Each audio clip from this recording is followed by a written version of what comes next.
I am not asking you to allow me to rip Adam away from his home and his family. I am just asking for the opportunity to have an honest relationship with my son. Well, now is not the time. Now, when is the right time, Margo? When he's 18, when he's 25, when he's 45? When the hell is the right time?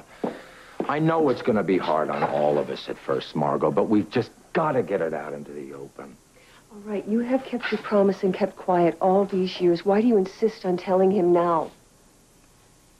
I'll tell you why. It's Nicky, isn't it? Yes, Tom. Yes, it's Nicky. Until Nicky came into my life, I honestly thought it would be best if Adam did not know.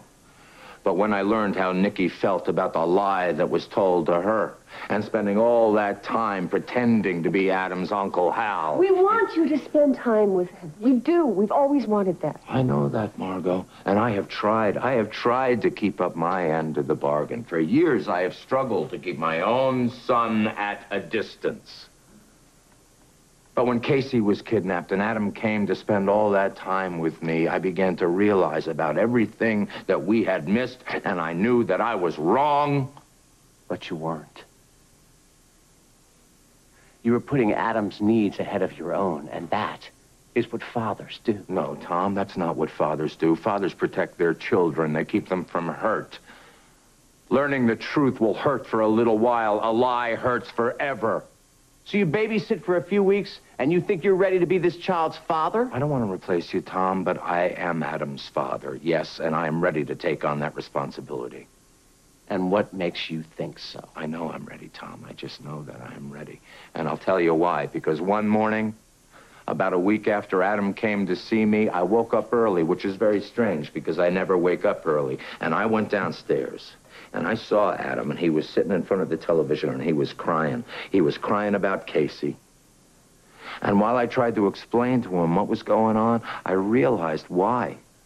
I had woken up so early. Even in my sleep, I knew that my son was in trouble. And I made a promise to myself, Tom, right then and there, that I would never let him down again. Now that is a great story. But being someone's father has something a little more to do than waking up one night. Hal, Adam needs you. He needs to know that he can love you and that you love him. Loving him is allowing him to feel safe and secure. He doesn't need you to turn his world around right after his brother has been kidnapped. Adam needs me to be honest with him. Hal, telling him the truth isn't going to help. It isn't. It isn't. Well, I'm sorry you feel that way, but I've got no other choice. So you're saying I have no say in this? I am saying that I can't lie to my son anymore. It's not right. I am not his Uncle Hal. I am his father. And I think it's time that we all accept it.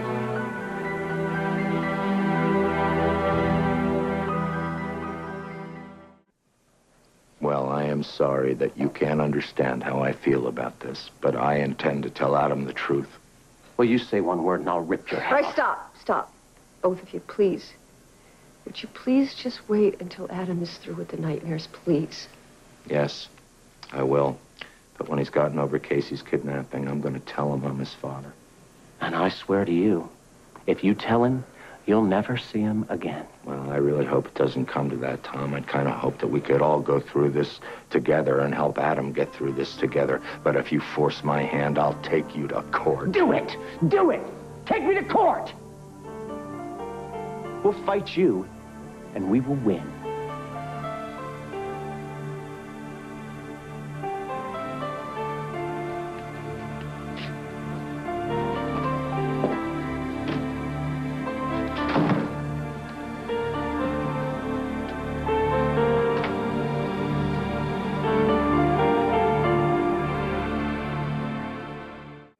Doesn't make any sense. Didn't we track these guys to 5th and Vine? Didn't we assume that they were holed up in some apartment on that block? That's what we thought, yeah. Then what the hell are our guys doing halfway across town all night long? Get an unmarked car over there.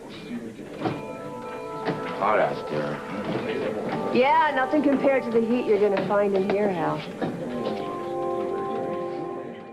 Margo, Margo, I got a million things to do. Oh, calls to return, filing to do, paper clips No, to it's a little count. bit more significant than that. What I have to talk to you about is more important I than know anything. what you want to talk to me about, and there's no point. How can you say that? Because I understand why you're upset. I know the reasons, and I thought it over. Yeah, but you haven't changed I one... haven't changed my mind. No, I haven't changed my mind, because after having carefully considered all that you and Tom had to say, I still think that you're wrong. Adam needs to know I'm his father. That's it. That's not it, Hal. We are going to stop and sit and talk about And this. yell and scream, because that's what's going to happen. We had this conversation last night. Nothing was resolved, and Tom wound up issuing threats. That's it. I'm done with it. My mind's made up, not negotiable.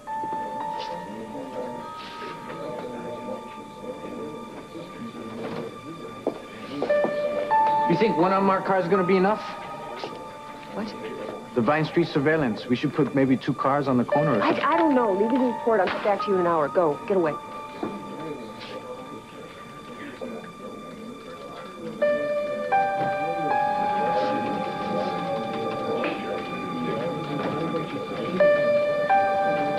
Talk to Hal? Yeah.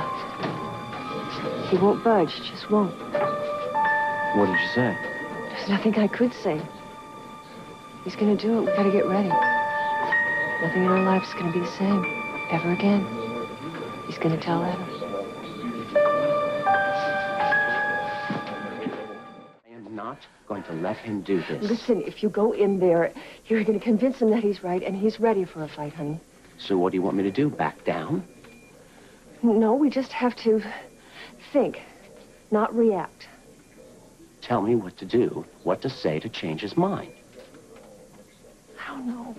He is going to take us to court. He is going to steal my son. No, look, I'm still Adam's mother. It's not like Adam's adopted. And Hal's name is still on that birth certificate, and that could make it an even proposition in the right court of law, and I'm not going to allow him to drag Adam through a hearing, not now. Not ever. We're not going to court. Adam is my son.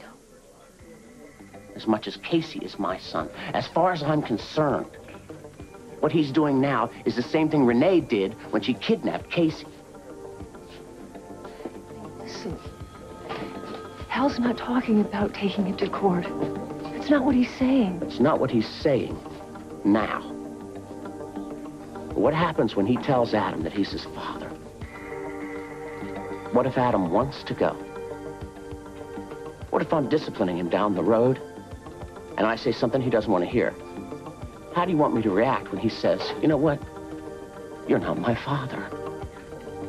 I'm going to go live with my real father. Don't do that. Don't even think that. We have to think this way. This is an 8-year-old boy. So maybe this confuses him for now. Maybe he doesn't understand some of it, but you know what? This 8-year-old boy is going to be a teenager soon. We're going to have to deal with it when he's a teenager. What do you want me to tell him then? I'm the one who taught you to ice skate the Snyder Pond. I'm the one who taught you how to fly a kite. I'm the one who stayed up with you all night when you had a fever. I'm the one who spent my whole life giving you all the love I had to my boy, my son. Adam is your son in every way. In every way. Every way. And I will convince Hal of that. I will. You let me do the talking. No, it's better if it comes from me. Baby, I promise you. I promise you no one is going to take your son away. Ever.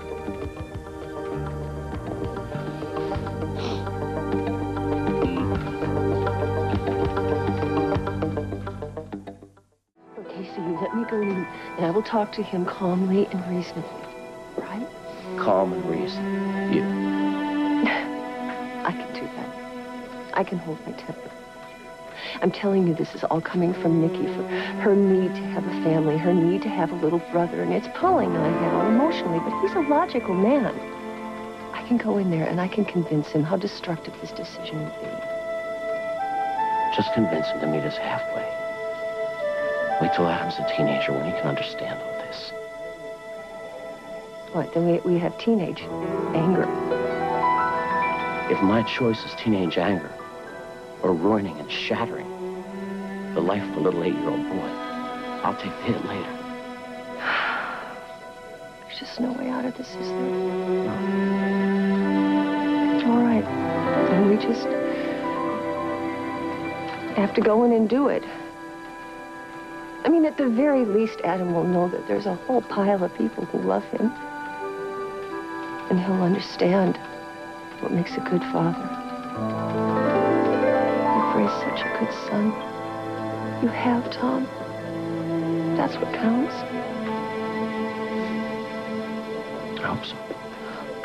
Gotta go pick him up. Right. Put the painkillers.